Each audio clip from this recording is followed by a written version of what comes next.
This is the Our Neck Team Sports Training Program. What we're doing in this program is we're blending anti-rotational, rotational, and static hold exercises in phase 1 and progressing out to phase 4 to have more complicated exercises. What we're looking to do with this program is to build in more injury reduction and injury resiliency. We're going to do this program 2 to 3 times a week. Eventually it can be pre-practice or pre-activity warm-up, and we're going to do 3 sets of 10 repetitions of each exercise in each direction. First exercise in phase 1 is our retraction with 360 spin. So this is the 360 spin with retraction. We're going to back up until we start to feel a bit of grab through the posterior chain here. We'll even have a little bit of pressure into the toes. We're going to make sure that the ring stays nice and level with the anchor point. Going to keep the chin tucked down and the back of the neck really long. So as we spin, we're going to keep that distance out here and keep the retraction so the chin stays the same distance off the chest the whole time. We'll do this clockwise and counterclockwise, so that's a left and a right turn.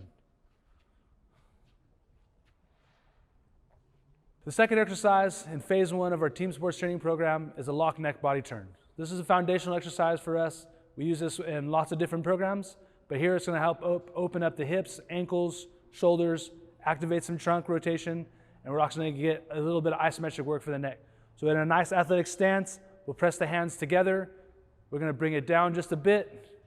You can see here, we need to move this anchor point down a little bit for us as we squat down. We'll do this in all 4 cardinal directions. So if the anchor point is north, we'll turn the whole picture east. We're going to drop back down, make sure that the band is nice and level. Eyes stay on with the fingers.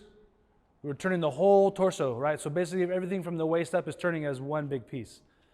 As we come in here, like this is south from the anchor point, we're going to feel a lot of tension in the front side of the neck, right? The anterior part. So keeping the chin down, making sure the weight's balanced on your foot so that we don't go over backwards. And then dropping down, we get this last side, right? So we get isometric tension on the outside edge, the far side of him, relative to the anchor point, in all 4 directions. The third exercise in phase 1 of our team sports training program is a look left and look right with a lateral lunge.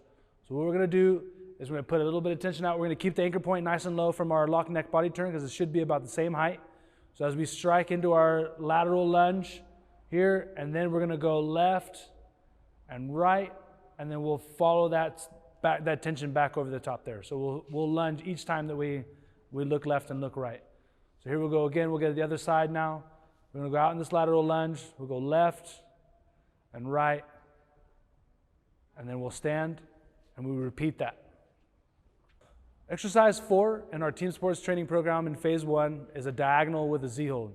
We would like to do the diagonals by facing away from the anchor point first. So we're going to spin around, looking 180 degrees there. So in our diagonals, we like to set up with our back to the anchor point. So we're going to get our arms into a W shape. We're going to spin one hand in internal, one hand in external. So that means one hand's going to stay up, one hand's going to go down. We're going to tilt to the down hand side, ear to shoulder. Then we can look down, and that's the beginning of our diagonal because now we can look up at a 45-degree line. So it looks a little, maybe not as difficult, but to keep one arm in internal, one arm in external, right, separating the shoulder blades, what they're trying to do, well, usually they're working together, right, and then we can switch the hands. We tilt to the down hand side, we're going to look down at that hand, and we go 45-degree line up towards the ceiling. Right, so very difficult to keep this hand in full external, the other one in full internal, while the neck is doing something similar. So then we're spin around, and it's just the same setup, right? So we go into the W, we tilt one hand down, we're going to tilt the head to that side, look down at it, and then we draw that line. You can see the unit draws a nice line for us here as it goes up towards the ceiling. And again, that's a lot of work in here, like a lot of work for this rotator cuff, for the mid back, and then obviously the neck is now working isometrically.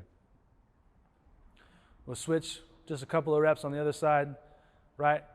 If you have a bad shoulder, if you're a baseball player or a football player or a contact sport player that has a little kinky shoulder in there, right, it's going to look asymmetric. It's not going to look the same. It's not going to feel the same, right? So what we're trying to do here in phase 1 is isometrically use these muscles here, right, separate the pieces a little bit, and hopefully open up some range of motion for you. Exercise 5 in our team sports training program, phase 1, is just isometric holds with a banded suitcase carry. You can do this with a kettlebell or a dumbbell. You can do it with anything you can hold in the hand.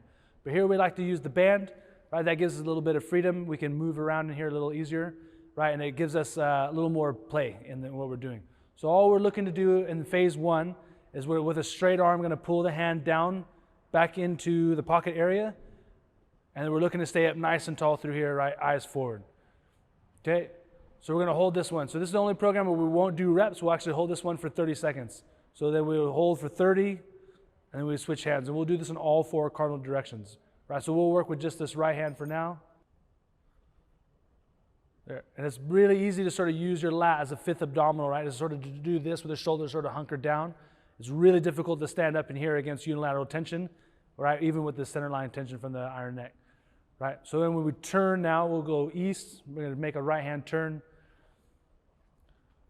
So now if we need a little more tension, right, we would walk out away from it, especially with the left side, because the left arm will sort of run into our body there, right? But we want to stay up nice and tall. We don't want to come down towards it.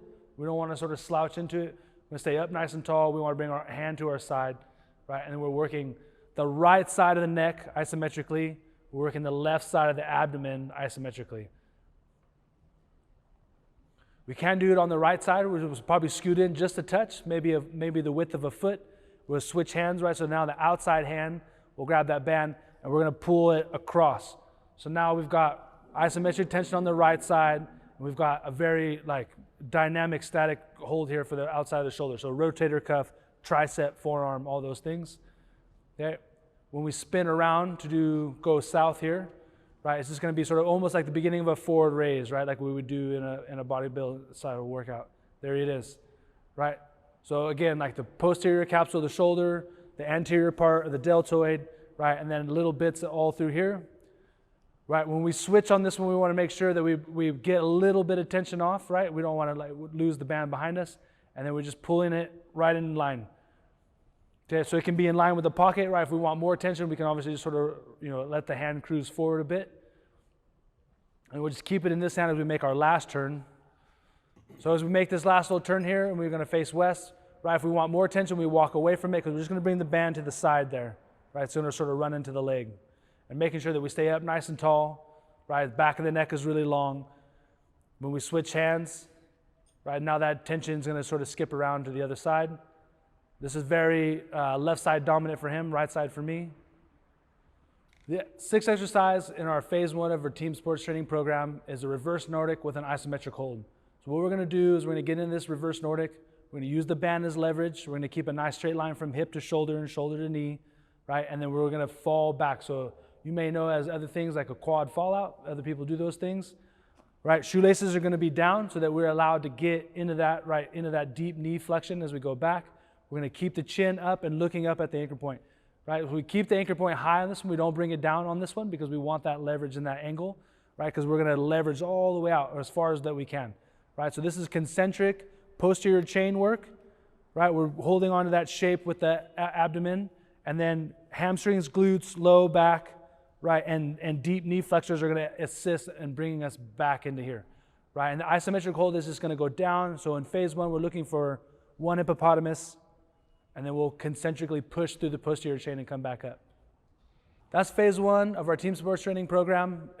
Most of it is really looking at building foundational strength, lots of isometric holds, static holds, and other things like that to set us up for big and dynamic movements in phases 2 through 4.